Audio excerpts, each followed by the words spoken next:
નમસ્કાર ભક્ત મિત્રો, હું મિત્તલ ઠક્કર મંત્રમુગ્ધ સત્સંગ ચેનલની અંદર આપ સર્વેનું હાર્દિક સ્વાગત કરું છું. ભક્ત મિત્રો, આપણે જે ભક્તજનોની કથાની સરવાણી વહાવી રહ્યા છીએ તેનો આજે ચોથો વિડીયો છે. ચોથો વિડીયો હું લઈને આવી છું સબરી વિશેનો. તો ચાલો આપણે શરૂ કરીએ. ધન્ય છે શબરીબાઈ તને, ધન્ય છે. અરે ભીલડી, તારી તુલના કોની સાથે કરી શકાય? ભગવાન શ્રી કૃષ્ણે નિજ સખા અર્જુનને એક ગીત સંભળાવ્યું હતું. ગીતાજી દ્વારા કુરુક્ષેત્રના મેદાનમાં ભગવાન રામે નિજ ભક્ત સબરીને ઉપદેશ આપ્યો, નવધા ભક્તિનો. તેની ઝૂંપડીએ જઈને પંપા સરોવર નિકટ આવેલા વનમાં શા માટે એનો આપે? વિભીષણ માટે જે લખ્યું છે તેવું જ કવિએ સબરી માટે પણ લખ્યું છે. તો તે સાંભળો.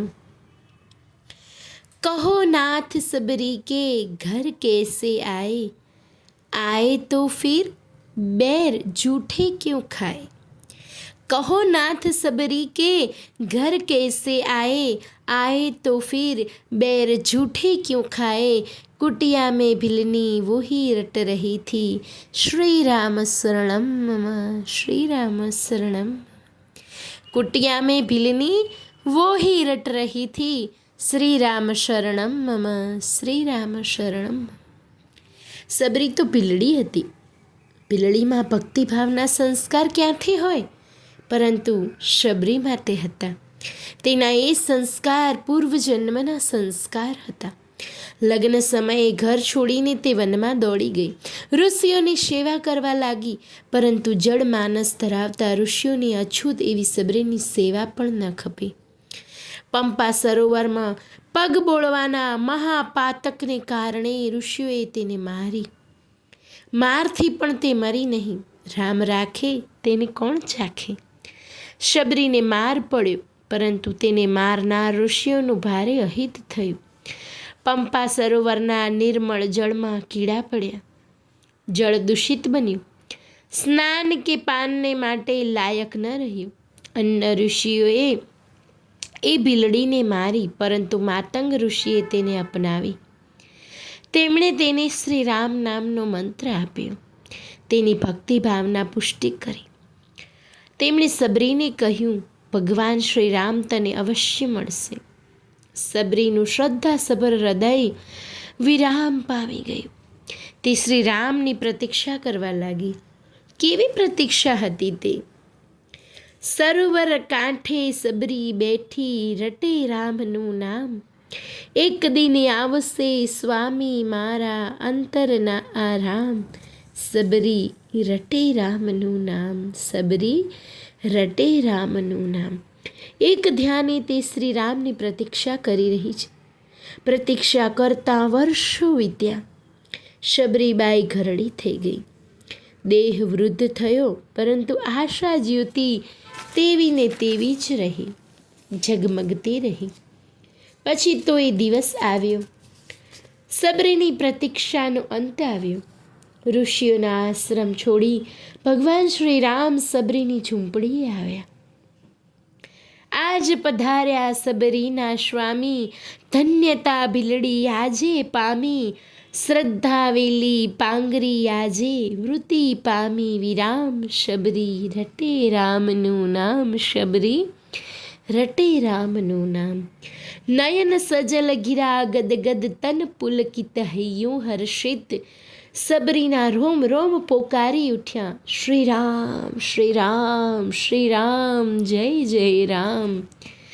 પ્રભુએ તેના મસ્તક ઉપર પોતાનો વરદ હસ્ત મૂક્યો.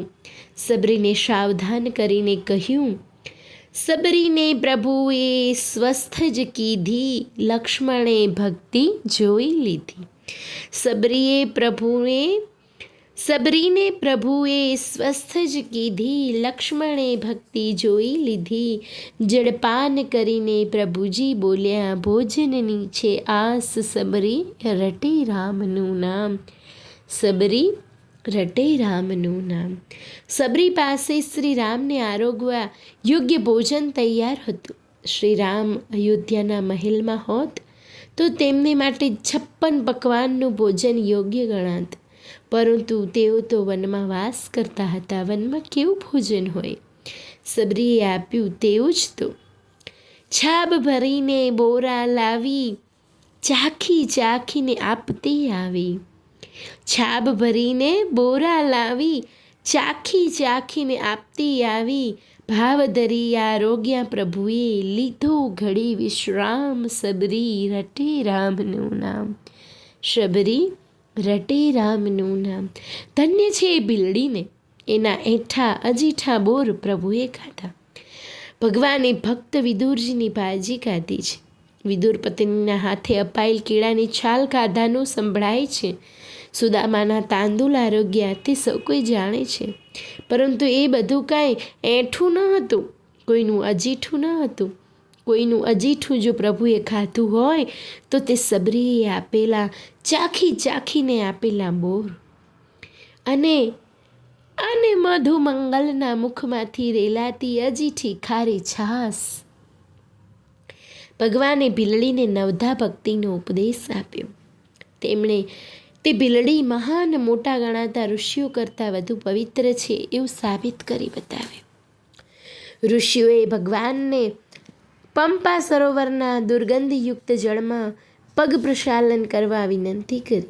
ભગવાને કહ્યું, તમે સબરીનો અપરાધ કર્યો છે, તેથી એ જળ દૂષિત થયું છે. તેને શુદ્ધ બનાવવા માટે સબરીના પગ પ્રક્ષાલન કરાવો.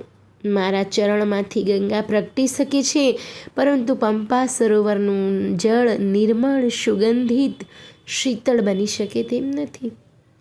ઋષિઓએ એ ભીલડીને પંપા સરોવરમાં પગ પ્રક્ષાલન કરવા વિનંતી કરી. ભીલડીએ પંપા સરોવરના જળમાં પગ ધર્યા, જળ નિર્મળ બની ગયું. સબરીની આ ગાથા ભક્તો પ્રેમથી ગાય છે. તેઓ એક જ અવાજે બોલે છે કે પંપા સરની ભીલડી આ તો જગમાં જેની અમર વાતો. રામ સિધાવ્યા રાવણ હળવા, સબરી ગઈ સતધામ. સબરી રટે રામનું નામ. સબરી રટે રામનું નામ. સબરી ક્યાં ગઈ? તદ્ધામમાં ગઈ. એ ધામ એટલે કયું ધામ? યદ ગત્વા ન નિવંતિ તે તદ્ધામ પરમમ મમ. જ્યાં ગયેલો પાછો આવતો નથી એવા મારા ઈશ્વરના પરમધામમાં તે ગઈ. એવી તે સબરીબાઈને શત શત પ્રણામ, શત કોટી પ્રણામ. બોલો શ્રી સબરીબાઈની જય. શ્રી રામચંદ્ર ભગવાન કી જય. ભક્ત મિત્રો, આપ કમેન્ટ બોક્સમાં જરૂરથી જણાવજો કે આપને આ સબરીનું ભક્તજન જે ભાગ હતો 4 એ કેવો લાગ્યો. અને હા, કમેન્ટમાં એ પણ જણાવજો કે આપને કયા સંતની કથા સાંભળવી છે, તો હું એ જણાવવાનો પૂરો પ્રયત્ન કરીશ. ધન્યવાદ ભક્ત મિત્રો. જો આપ લોકોને વિડીયો ગમ્યો હોય તો લાઈક કરજો, ચેનલને સબસ્ક્રાઈબ કરજો અને બેલ આઇકન દબાવવાનું ભૂલતા નહીં.